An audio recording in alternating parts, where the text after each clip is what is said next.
Good evening all and welcome to tonight's meeting of the Eastleigh Local Area Committee. Councillors are reminded that to take part in this meeting you must have an open mind so that you can take all the relevant considerations presented to the meeting into account in reaching your decision. By attending today, you have decided that you will listen to all points of view expressed by the speakers and public and are able to participate and cannot be seen to have predetermined any application. This meeting will be video recorded and will be uploaded to the Council's website. If any members of the public prefer not to be recorded, then please do contact a member of staff. If you are planning on filming or recording the meeting, then please do let us know so we can ensure you are not filming members of the public that do not wish to be filmed. The Chair reserves the right to ask any filming considered intrusive to be stopped. More information is available on the Council's website. We always welcome people to speak at the meeting, although this is a formal committee meeting of Eastleigh Borough Council and not a public meeting. Members of the public that are registered to speak will be invited to speak at the relevant agenda item and will be given a total of 3 minutes to speak. When the light is amber, they have 30 seconds remaining. People wishing to speak on an item on the agenda are able to do so before the debate starts. Once the debate has started, however, it's not possible to invite or receive comments from the floor. We want to be as inclusive as possible, but will not tolerate any disruptions to our meeting. Should there be any disruptions, we do have the power under the Council's constitution to remove people from the meeting or continue in private, neither of which we take lightly or wish to do so. Okay, item 1 is apologies. So we've got apologies from Councillor Reynolds and Councillor Dyer. Any more? No. Thank you. Do any members have any declarations of interest they'd like to make? No, if anything comes up during the meeting, then please indicate. We now move on to the minutes of the meeting held on the 26th of September 2023. Can I now approve these as a true record? Do I have a proposer?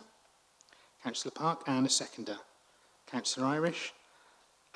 Any discussion on the minutes? Any corrections? Okay, all in favour? Thank you.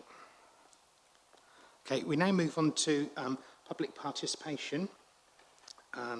So I would like to invite Miss Mandy Turner, please, to speak to us. Thank you. Hello, good evening. I'm not quite sure exactly what it is that you do, and hopefully you'll enlighten me, I'm sure.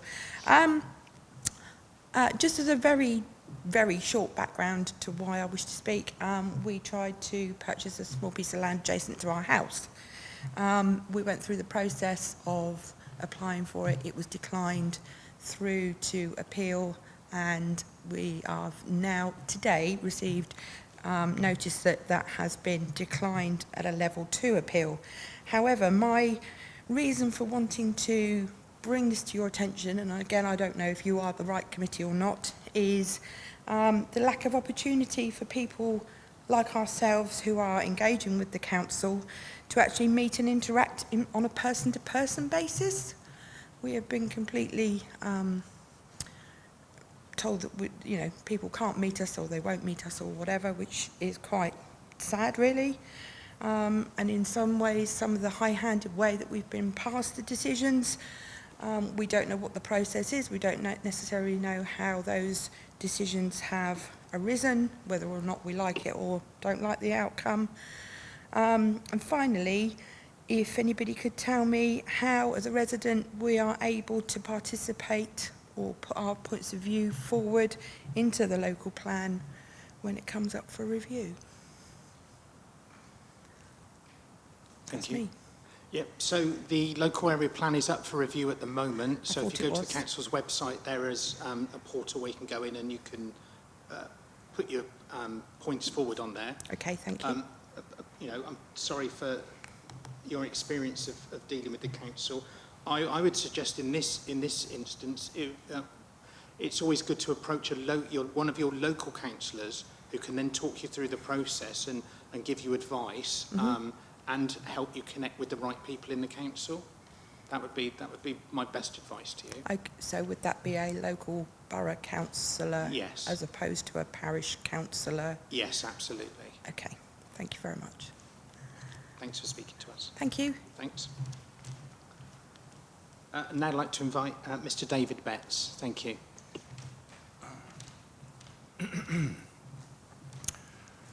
Good evening. I stand in despair, really, at the deteriorating bus service through Albrook.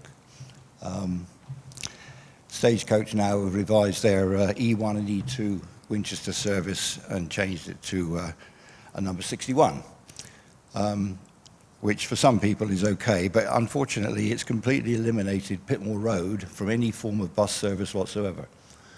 There are some advanced age people who live in Pitmore Road, not everyone, but there's now nothing for Pitmore Road apart from the 61 that does go down Albrook Hill to the bottom of Pitmore Road, and of course there is the number 1 excellent bus, Southampton Winchester bus, that runs across the top, but some way away from there. So, you know, and also through Boyett Wood, for most of the day, there is no service whatsoever through Boyett Wood. It runs completely up Twyford Road and down Albrook Hill. There's an earlier morning one, and one of the later ones also does come through Boyett. So I think this is something of a problem. Obviously, there are economic circumstances here where they've decided to do this, but there's been a deteriorating service through Albrook for some years now. The Pitmore Road service was hardly anything to sort of write home about before, but at least there was something. It was a direct link to the hospital. Now you've got the 61 that does go through the hospital, but of course it doesn't address Pitmore Road, which I think is, I mean, this is not directly to do with Eastleigh Borough Council, although it's something that I'm sure you have input on and would have a view on it. There has been some publicity about this, but there was very little. At our last council meeting, there was very little of the councillors that in the parish that knew about this, so we were going to carry this forward and see what was happening about it. But I'd just like to know if you've got any feedback on this process. This is the first time I've ever had the services. Hmm. But I think it's concerning that residents, especially vulnerable residents, are being cut off from accessing certain routes. We can certainly make representations as a committee to Hampshire County Council. I'm sure that they're listening to us, but I think No, I understand I can understand where we are. I mean, Cllr Park is here from the county council, but I know there are severe constraints, but it seems there was very little, well, this is quite a good indication that you yourself knew nothing about this, and certainly as we discussed at our last council meeting, very few people knew anything about it then. Through social media, there's been some sort of dissemination of information about it. But I just thought I'd like to sort of get it into the forum anyway, and whatever can be done about it, we'll have to see. But I appreciate that. Thank you. Thanks very much.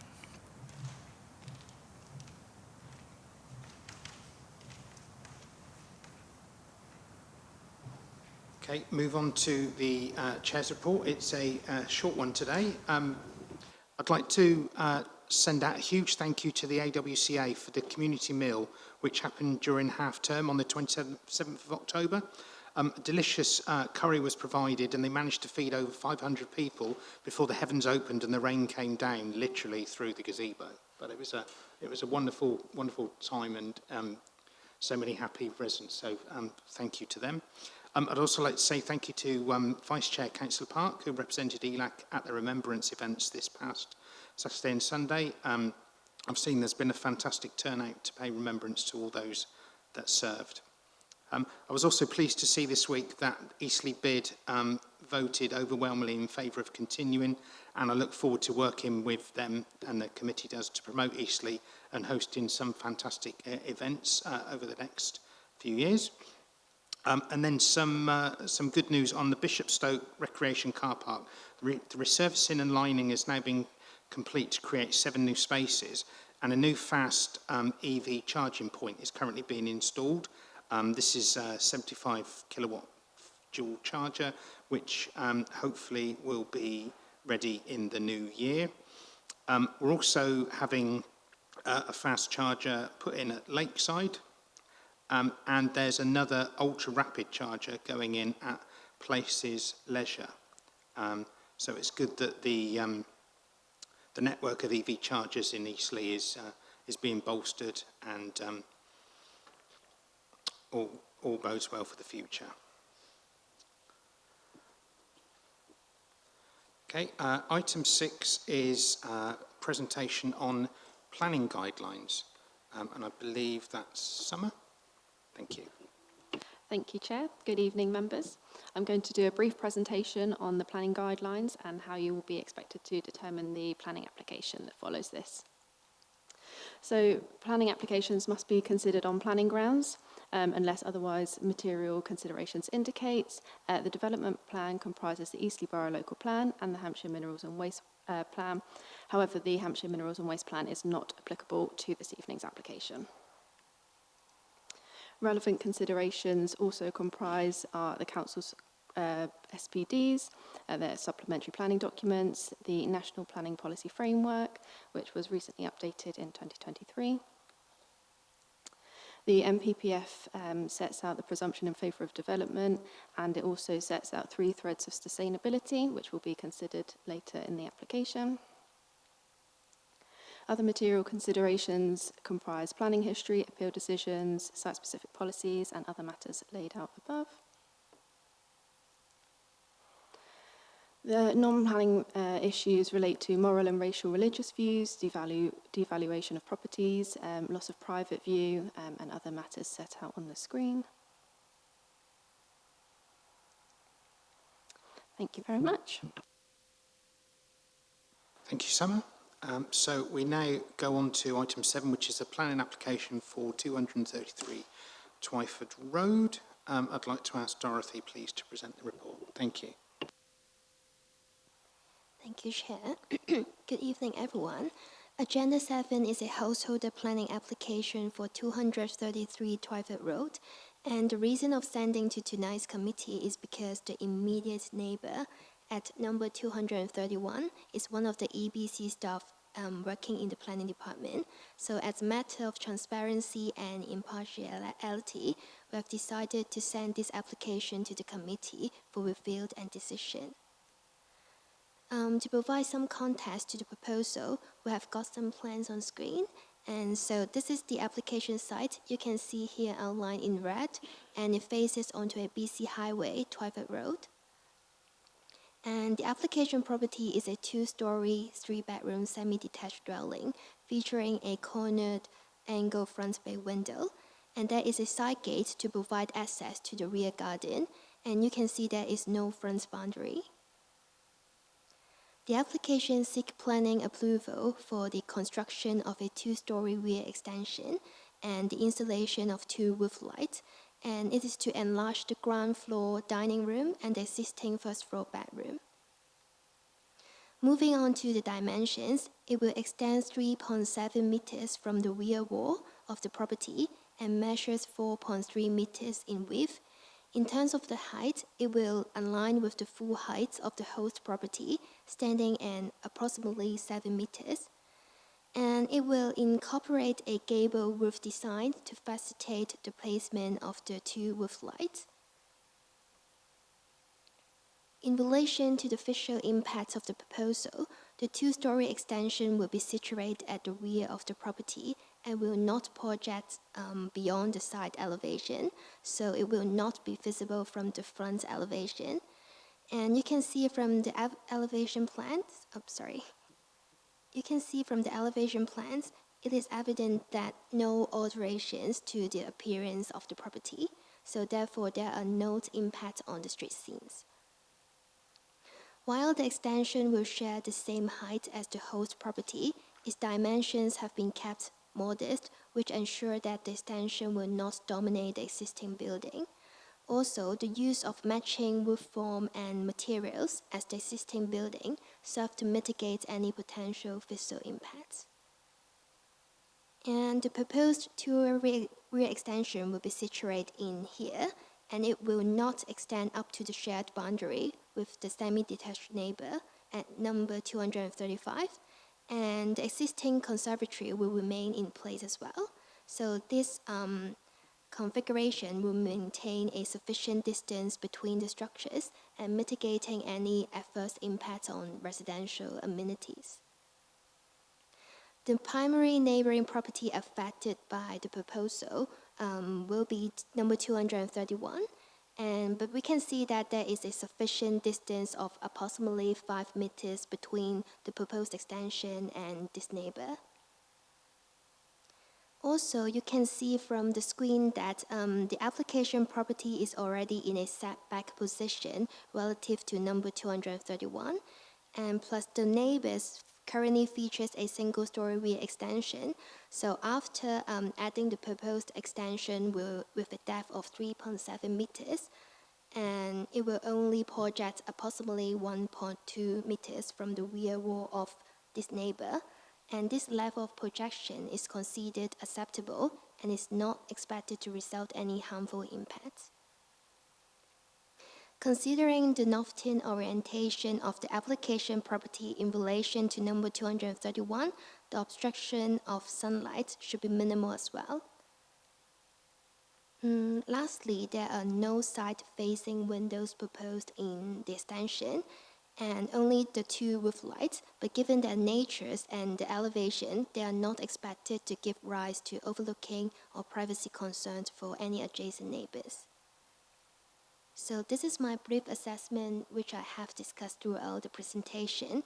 In conclusion, the proposal is in complete accordance with the EBC local plan. Also, it has no unacceptable impact on the amenity of any neighbouring neighbours, and will not detrimental to the street scenes.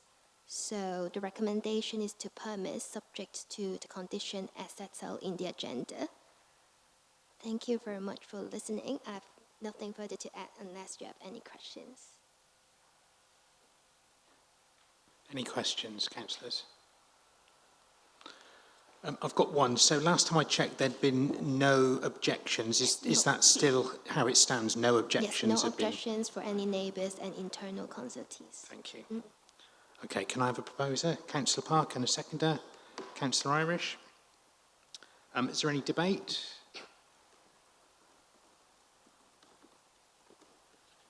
No? Excellent. Like I say, it's been recommended to permit, and the impact is only on the neighbours who have chosen not to object. Therefore, I support the application as well. So, all those in favour? Thank you, councillors.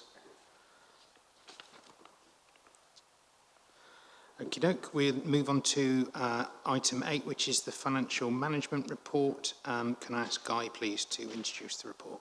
Thank you.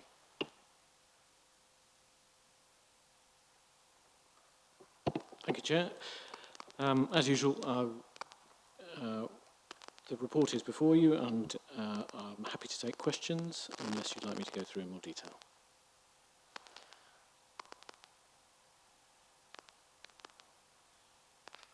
Any questions? Councillor Bicknell? Thank you, Chair. The only thing that I would like to ask is if we have any dates as to when any of this work may be undertaken. I've mentioned it before, we allocate a bit for projects in these financial management reports, and we have the detail as to why we actually need to do it, and that's good. But the bit that's always lacking is any sort of indication of when the works may be carried out. Chair.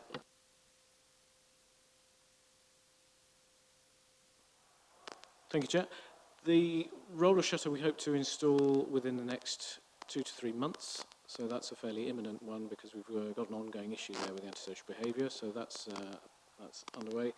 The car park improvements, that is subject to, I'm trying to allocate in advance of a slightly more detailed piece of feasibility work. So I will come back to you with some dates once I've got that. The bridge and bank repairs in Fleming Park, there's a few projects which are being covered by this. I can't tell you precisely the dates on those, but again, I will make sure that I come back to you fairly quickly on that. I have got construction maintenance team programming them in now, now that they've got some more certainty on the funding being allocated. And the path and drainage improvements, again, that's part of that that allocation work with construction maintenance. So I've got some quotes coming in, and again, as soon as I've got those, I can share a little bit more on timelines. It's really dependent on the company that we choose and whether they've got capacity.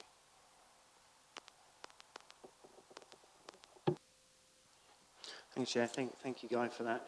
The reason why I keep mentioning this is because, and I've mentioned this before, is I have a concern with these financial management reports, and actually part of my concern is justified with point number 3, and that's that we come up with projects, we have a financial management report, we allocate the money, we then do the work, and then find out that the money we allocated was not realistic.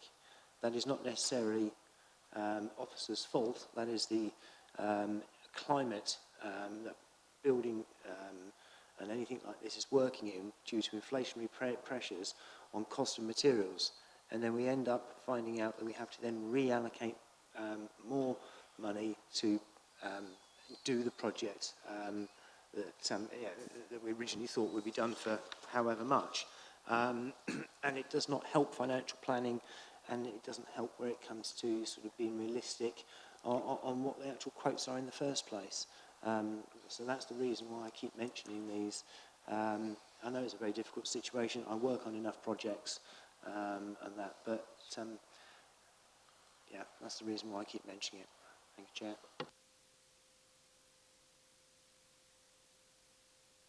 No more questions? Okay, could I have a proposer, please? Cllr Park, and a seconder, Cllr Bicknell. Any debate? No? Okay, all those in favour? Thank you, councillors. We now move on to item 9, which is fees and charges. And again, I'd like to ask Guy to introduce the report. Thank you. Again, I wasn't really going to go into the detail of the report because that's with you, but just in case you spotted the absence of the cemetery's fees and charges, just in case you were wondering where those are, we're going to bring those back to January because they need to be done at the same time or subject to approval with the Chalmers Ford cemetery fees, because our funeral directors work to one set of fees and charges. So they will come back in January, which is when the Chalmers Ford committee will be deciding on the cemetery. So that's why that's not here. But again, happy to answer any questions on those. Any questions? Councillor Beer. How comfortable are you that the proposed increases will hit the 7.8% increase? How comfortable are you that the proposed increases will hit the 7.8% that is planned in this increase?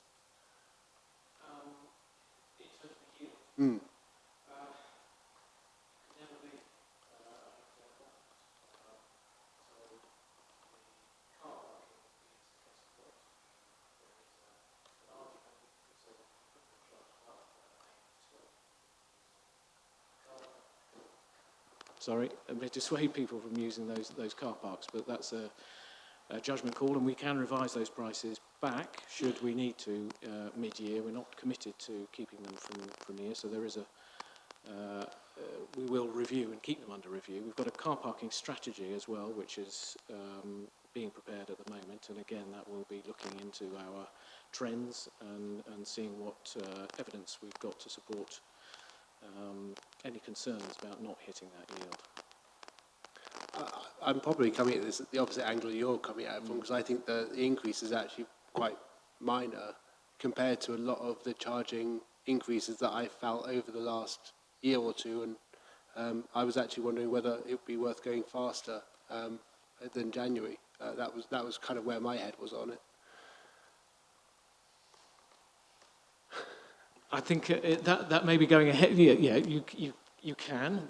I think the corporate expectation is to go ahead in January, and that's the guidance that we get when we're setting our fees and charges, is that there's an assumption that those will be introduced in January. You could, as a local area committee, you've got the discretion, should you wish to, introduce them more quickly. That's entirely up to you. I will be guided by yourselves, but there is I think probably the one caveat is that, and I would have to go back to Rob, who manages the car parking, is there is a there is a fixed period of time he requires to give notice to our contractors to. So I'll probably backpedal a little bit because I think actually that's about 8 weeks or so to introduce charges. That would So, put it in line with yes. January time. That would make more sense. Okay. So yeah, I can certainly explore varying from that. And as you know, you've got the flexibility to vary from a corporate line, whichever way you see fit. But if it takes 8 weeks, then that feels like January anyway. But it was just interested. Yeah.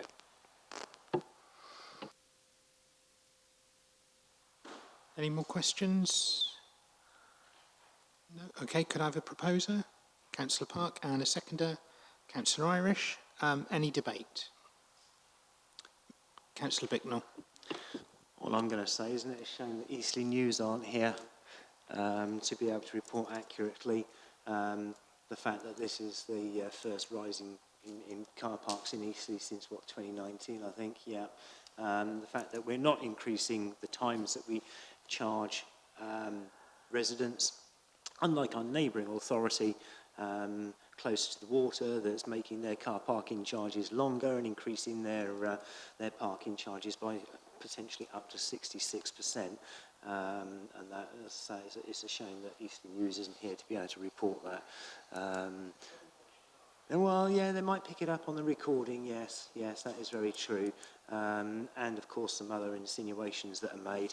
This council's not on the verge of going bankrupt or issuing a 114 notice, unlike our neighbouring authority. But there we go. It is what it is. It's a very measured response on the car parking charges, and quite happy with it. Thank you, Chair. Cllr Park. Thanks, Chair. I would just like to echo what Paul said. I think it is a relatively minor increase. It keeps us in line with our neighbours, or, as Paul has said, better than some of the others. I think, apart from Romsey and Havant, I think I'm not going to travel all the way to Havant to go shopping to save a little bit of money on my car parking, and I prefer the shops in Eastleigh to those in Romsey. So I'm staying here, and I don't mind swallowing the extra 10 pence per hour. So there we go. That's my seal of approval. Okay, so all those in favour? Thank you, councillors.